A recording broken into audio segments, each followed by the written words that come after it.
한번 같이 읽어볼까요? 시작. 여호와께서 야곱에게 이르시되 내 조상의 땅 내 족속에게로 돌아가라. 내가 너와 함께 있으리라 하신지라. 자, 13절 말씀 넘으면 한번 같이 읽어볼까? 시작. 나는 그들의 하나님이라. 내가 거기서 그들에게 기름을 붓고 거기서 내게 서원하였으니 지금 일어나 이곳을 떠나서 내 출생지로 돌아가라 하셨느니라. 하나님께서 내가 너와 함께 하겠다.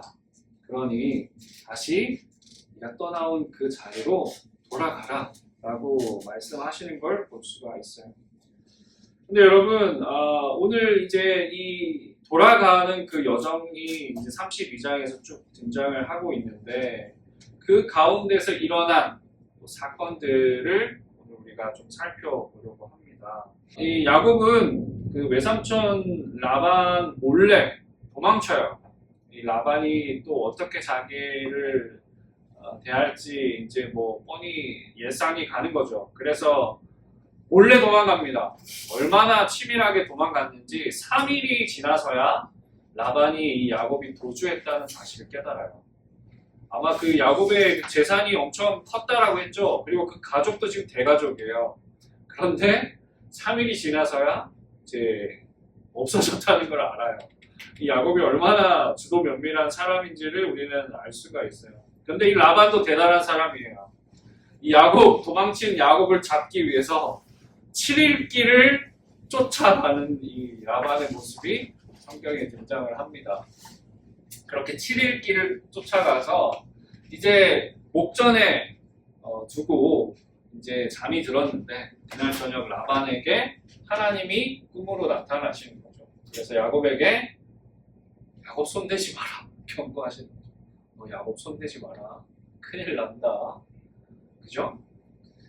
그래서 라반은 이제 그 야곱을 선대해 줍니다. 그리고 이제 떠나 보내주는 장면이 이제 31절 말씀에 쭉 등장을 해요. 그렇게 이제 32장이 어떻게 시작되냐면 이렇게 시작이 되고 있어요. 이제 그렇게 길을 떠나는데 우리 1절과 2절 말씀을 우리 한번 같이 볼게요. 시작. 야곱이 길을 가는데 하나님의 사자들이 그를 만난지라. 야곱이 그들을 돌볼 때 이르기를 볼 때에 이르기를 이는 하나님의 군대라 하고 그 땅 이름을 마하나임이라 하였더라. 이 마하나임이라는 뜻이 하나님의 군대라는 뜻을 가지고 있어요. 야곱이 길을 떠나는 그 여정에 하나님께서 한 장면을 보여주시는데 그게 뭐냐면 하나님의 군대가 지금 야곱의 그 가는 그 길목을 지키고 있었던 거예요. 야곱의 그 무리와 지금 함께하고 있었다는 것을 이 하나님께서 야곱에게 보여주시는 장면이에요. 여러분, 야곱은 굉장히 큰 두려움이 있었을 거라고 생각해요. 어쨌든 지금 이 모든 자기의 재산과 그 가족들을 이끄는 수장이에요. 그죠? 뿐만 아니라 야곱에게 더 큰 두려움이 하나 있어요. 뭘까요? 뭘까? 야곱에게 가장 큰 두려움이 뭘까? 고향 땅으로 가는 이 발걸음에 있어서. 뭘까요? 그죠? 에서죠, 에서. 자기가 지금 속임수를 써서 자기를 죽이려고 했던 그 에서가 기다리고 있는 거예요, 이 땅에. 그죠? 야곱이 얼마나 두려웠을까? 그죠? 하나님이 그 마음을 아셨던 것 같아요. 그래서 야곱이 그 땅을 걸어가는 때에 하나님의 사자들이 그를 지키고 있다는 것을 보여주십니다. 자, 이 사건이 이렇게 길을 떠나게 되는 거예요. 근데 이제 아니나 다를까 이 야곱이 형 에서의 동태를 살피기 위해서 사자들을 보내게 되는데 그 사자들이 그 동태를 살피고 돌아와서 보고하는 장면이 이제 6절과 쭉 나오는데 한번 같이 읽어볼까요? 시작! 사자들이 야곱에게 돌아와 이르되 우리가 주인의 형 에서에게 이른즉 그가 400명을 거느리고 주인을 만나려고 오더이다. 아니나 다를까 이 에서가 그 사자들을 만나자마자 400명의 군사들을 이끌고 지금 야곱에게 오고 있다라고 지금 소식을 듣게 된 거죠. 야곱이 지금 심히 두려워하고 답답했다라고 성경이 이야기하고 있어요. 근데 야곱은 어쨌든 또 꽤가 전략에 능한 사람이죠. 그죠? 즉각적으로 움직입니다. 이 자기의 그 떼를 두 떼로 나눠요. 그리고 한 떼는 앞서가게 하고 나머지 한 떼는 이제 뒤에 쳐져서 가게 되는 거죠. 그리고 이제 생각하기를 에서가 만약 앞에 있는 떼를 치게 되면 그 뒤에 있는 떼는 그래도 도망갈 수 있는 시간을 좀 벌 수 있지 않을까 하고 즉각적으로 이렇게 전략을 짜고 있는 모습을 볼 수가 있어요. 그리고 한 가지 더 자기가 할 수 있는 일을 해요. 뭐냐면 하나님께 기도하고 있는 이 야곱의 모습을 볼 수가 있어요. 야곱이 어떻게 기도하고 있는가? 우리 한번 9절에서 10절 그리고 12절까지 말씀인데 제가 한번 읽어볼게요. 야곱이 또 이르되 내 조부 아브라함의 하나님 내 아버지 이삭의 하나님 여호와여 주께서 전에 내게 명하시기를 내 고향 내 족속에게로 돌아가라 내가 내게 은혜를 베풀리라 하셨나이다. 나는 주께서 주의 종에게 베푸신 모든 은총과 모든 진실하심을 조금도 감당할 수 없사오나 내가 내 지팡이만 가지고 이 요단을 건넜더니 지금은 두 때나 이루었나이다. 내가 주께 간구하오니 내 영의 손에서 에서의 손에서 나를 건져내시옵소서. 내가 그를 두려워함은 그가 와서 나와 내 처자식들을 칠까 겁이 나기 때문이다. 주께서 말씀하시기를 내가 반드시 내게 은혜를 베풀어 내 시로 바다에 셀 수 없는 모래와 같이 많게 하리라 하셨나이다. 여러분 어때요? 이 야곱의 기도가 은혜롭습니까? 야곱이 이제 정신 차린 것 같아요. 뭔가 하나님을 좀 의식하기 시작한 걸까요? 분명히 우리가 이제 이 야곱의 기도의 내용을 보면 야곱이 뭔가 신앙적으로 성숙했구나, 이제 좀 뭔가 변화했구나 라고 생각할 수도 있어요. 그런데 이제 문제는 뭐냐면 이렇게 하나님께 기도를 해요. 그런데 여전히 자신의 계획과 자신의 꾀로 이 상황을 헤쳐나가려고 하는 이 야곱의 모습을 우리는 볼 수가 있어요. 야곱은 다시 한 번 더 꾀를 발휘해요. 그리고 자신의 때를 여러 때로 나눕니다. 그리고 이제 그것을 형 에서에게 바치려고 해요. 그래서 뭐 어떻게 하냐면 에서가 그 때를 만날 때마다 이렇게 얘기하게 하는 거죠. 이때는 이것은 야곱이 나의 주인 이 에서에게 드리는 선물입니다 라고 하는 거죠. 그리고 그 때들을 만날 때마다 그렇게 말하게끔 하는 것이죠. 왜 그렇게 했을까? 이 선물 공세를 통해서 좀 에서의 마음을 좀 누그러뜨려 보자 라는 마음을 가지게 된 거예요. 뿐만 아니라 그 가족들도 때를 나눠서 지금 이렇게 쭉 일렬로 서게 만드는데, 근데 그 방식을 보면요, 한번 여러분 보세요. 어떻게 일렬로 쭉 세우고 있는지. 우리 33장 2절 말씀인데 한번 같이 읽어볼까요? 시작! 요종들과 그들의 자식들은 앞에 두고 레아와 그 자식들은 그 다음에 두고 라헬과 요셉은 뒤에 두고. 여러분 지금 에서가 쳐들어와요. 그런데 일렬로 자기의 가족들을 쭉 세우는 거예요. 길게 큰 거리를 두고. 근데 그 맨 앞에 누가 있어요? 요종들과 그들의 자식들이 있어요.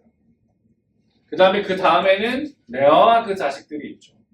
그리고 그 마지막에는 라헬과 요셉이 있어요. 그리고 그 뒤에는 누가 있어요?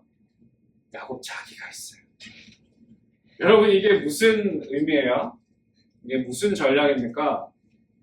너무 눈에 보이죠?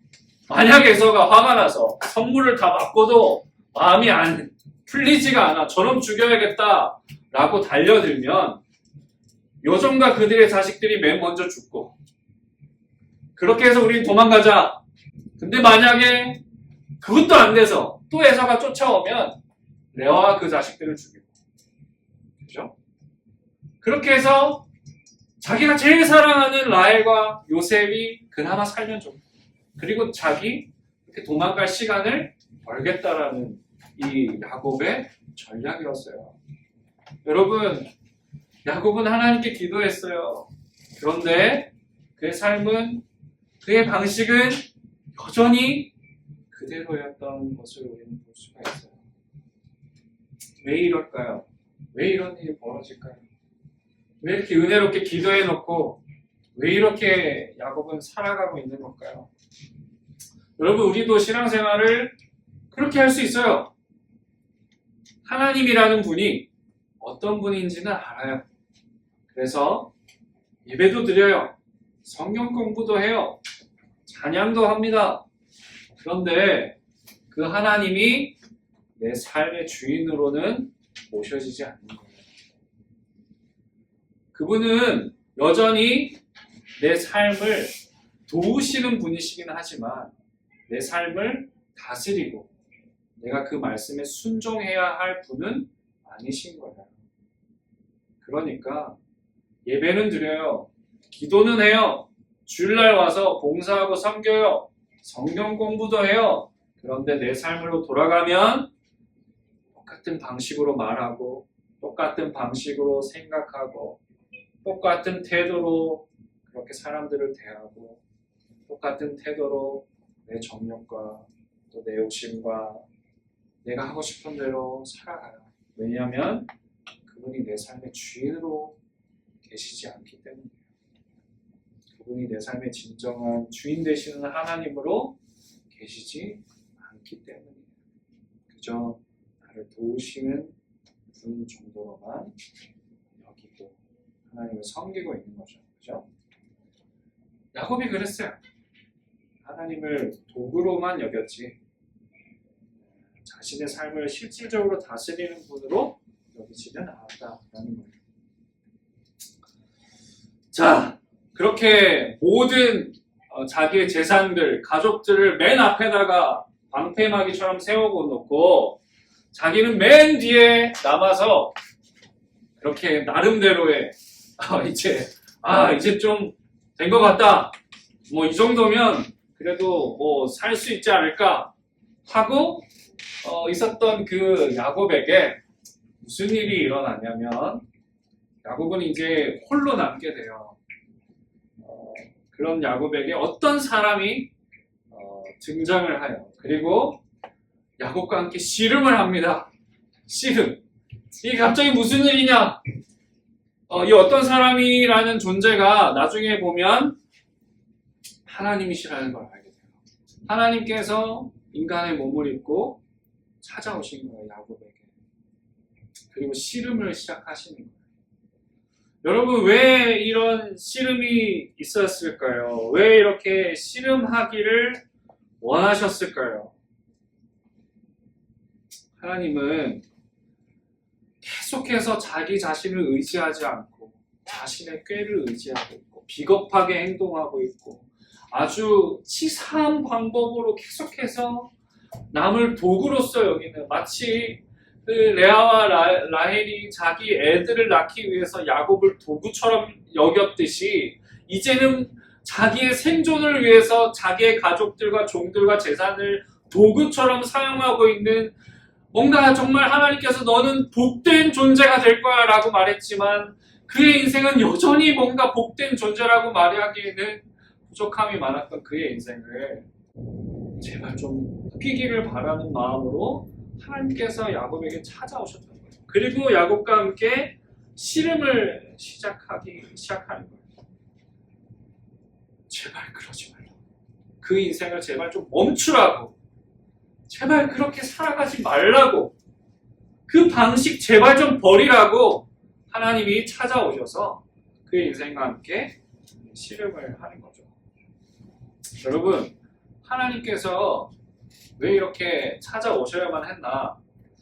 목사님이 영상을 하나 준비했어요. 한번 볼까요? 엄마와 아들은 재밌는 일을 꾸미는데 KK, can you go get me the blanket downstairs, please? 말버릇이 안 좋은 아들. KK, I said go get me the blanket. 열받은 아빠는 아들을 혼내려고 급발진을 합니다. 이 상황은 해외에서 부모들을 대상으로 유행했던 챌린지인데요. Jake, get off the quad and go clean your room. 엄마에게 조용히 하라는 자식들에 대한 아빠의 반응들을 위주로 하고 있습니다. 와중에 아들과 아빠의 뛰어난 운전 스킬이 킬포인트네요. 개인 업무 중에 아들이 하는 말에 멘붕이 오는데 Easton, was a prank. 체격에 비해 엄청 날렵한 아빠. 얼른 말려야 할 것 같네요. 아들이 뱉은 말에 침착함을 잃어버린 아빠. 주저없이 벨트를 푸는 모습.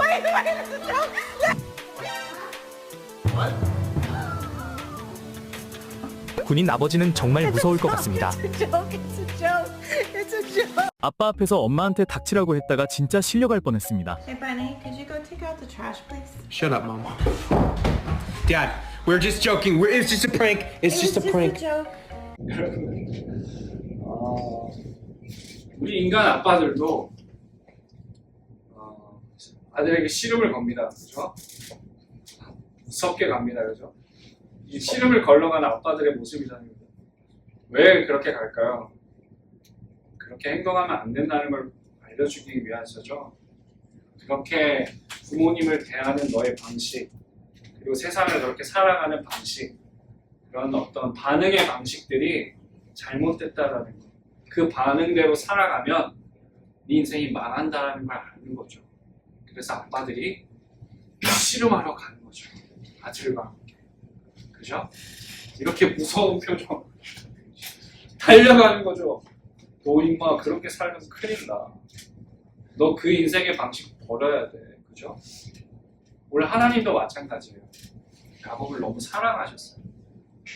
아무리 그를 돌봐주고 그에게 계속해서 말씀을 하셨죠. 내가 너의 인생을 돌보고 있다. 책임지고 있다. 내가 너의 하나님이 될 거다. 라고 말하고 있죠. 그런데 계속 우상신을 섬기는 이 야곱의 모습, 그리고 계속해서 자신의 방법을 추구하는, 세상적인 방법을 추구하는 그 야곱의 모습 앞에 하나님은 결국 서셨어야만 했어요. 그의 인생을 붙잡았어야만 했습니다. 그래서 하나님은 야곱에게 찾아가셔서 그에게 싸움을 걸고 계셨던 거예요. 자, 이제 거의 마무리인데 이거 보니까 조금 그래도 분위기가 좀 전환이 되네. 쭉 늘어져가지고 이제 곧 잠들 것 같았는데 그렇게 밤새도록 싸움이 진행됐다고 성경이 기록하고 있어요. 밤새도록. 여러분 사실 이건요 어쩌면 야곱 인생 전체에서 일어났던 싸움의 모습일지도 모르겠어요. 오늘 단 한 번의 사건이지만 하나님은 계속 너 그 인생의 방식 빨리 버려. 그렇게 살면 안 돼. 야곱아, 그건 내가 바라는 축복된 삶의 방식이 아니야. 나에게로 와라. 내가 너에게 내가 너를 정말 축복된 존재로 만들어줄게. 그렇게 나에게로 와라. 내 말을 따라 살아가봐. 라고 지금 초청하고 계시는데 야곱이 계속 그 인생을 통해서 거절하고 거절했던 거죠. 지금 마지막 순간조차도 밤새도록 이 씨름이 이어져요. 야곱이 끝까지 그의 인생의 방식을 놓지 않으려고 하는 그 몸부림을 우리는 볼 수가 있어요. 그때 이 하나님께서 하셨던 방법이 뭐냐면 그의 허벅지 관절을 쳤다라는 거예요.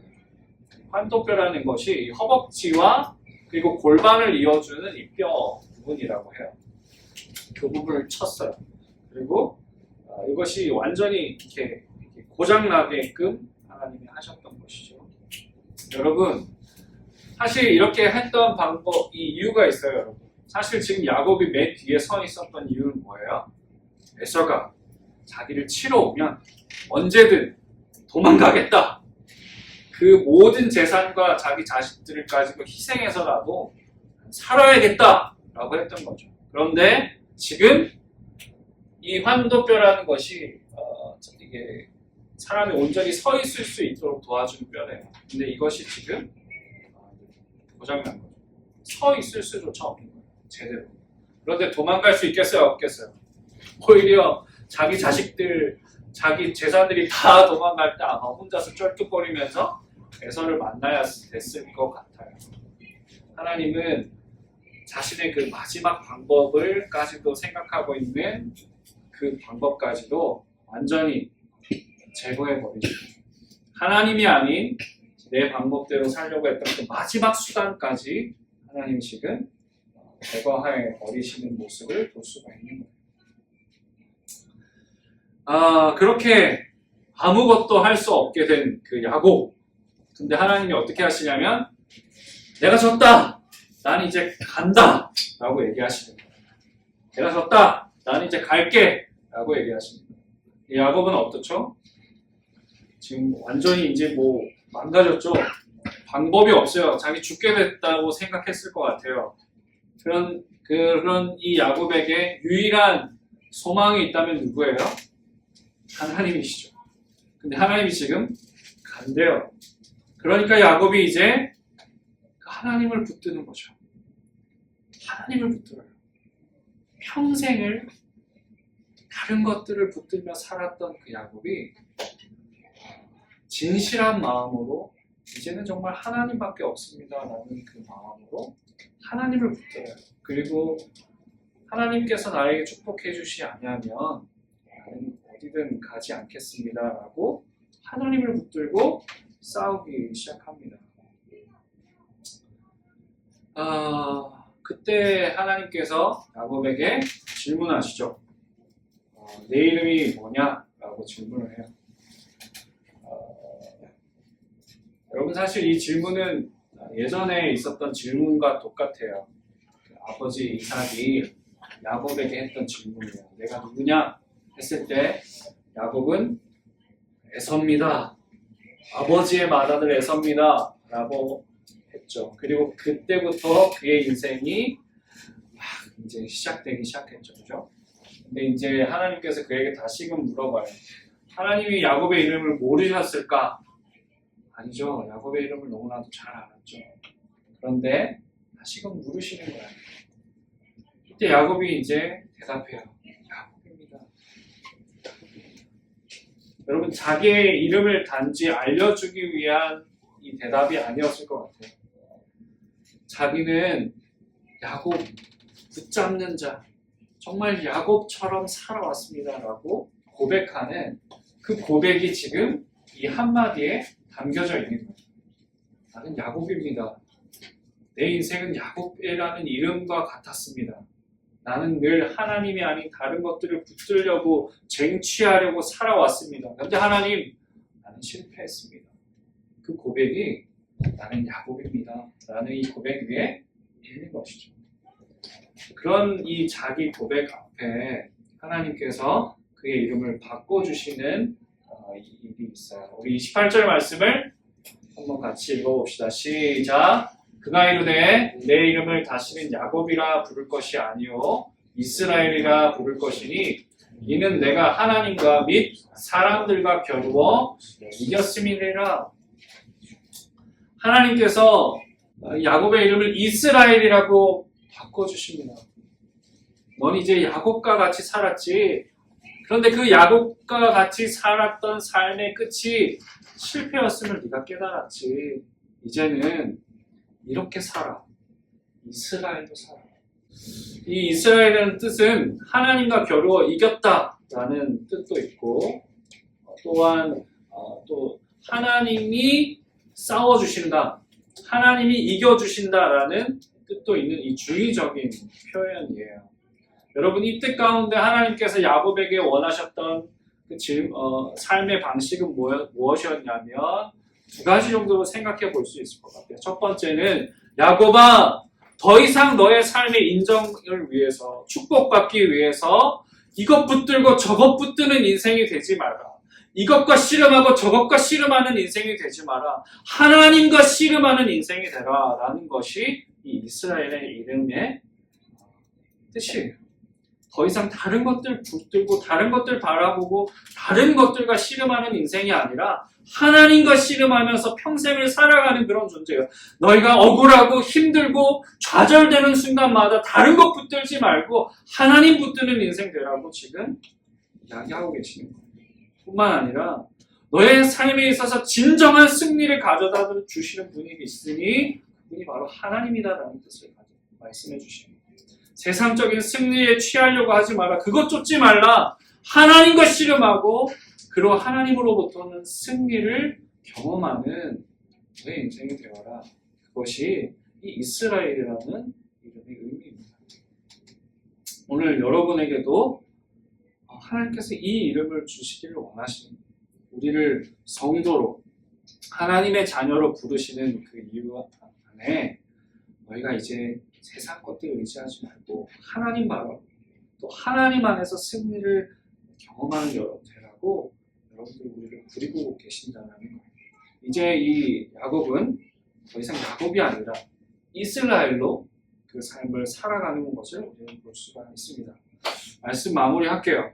여러분들도 오늘 이 야곱의 모습을 보면서 우리의 인생의 거울이 되는 모습을 볼 수가 있을 거예요. 다른 이가 아니라 우리가 바로 야곱이고 우리도 또한 야곱의 삶을 살아가고 있음을 우리는 이 야곱의 인생을 통해서 볼 수 있다는 거죠. 뿐만 아니라 오늘 이 이스라엘로 부르시는 그 하나님의 그 부르심이 단지 야곱에 대한 부르심이 아니라 여러분 한 사람 한 사람에 대한 부르심이라는 걸 기억했으면 좋겠어요.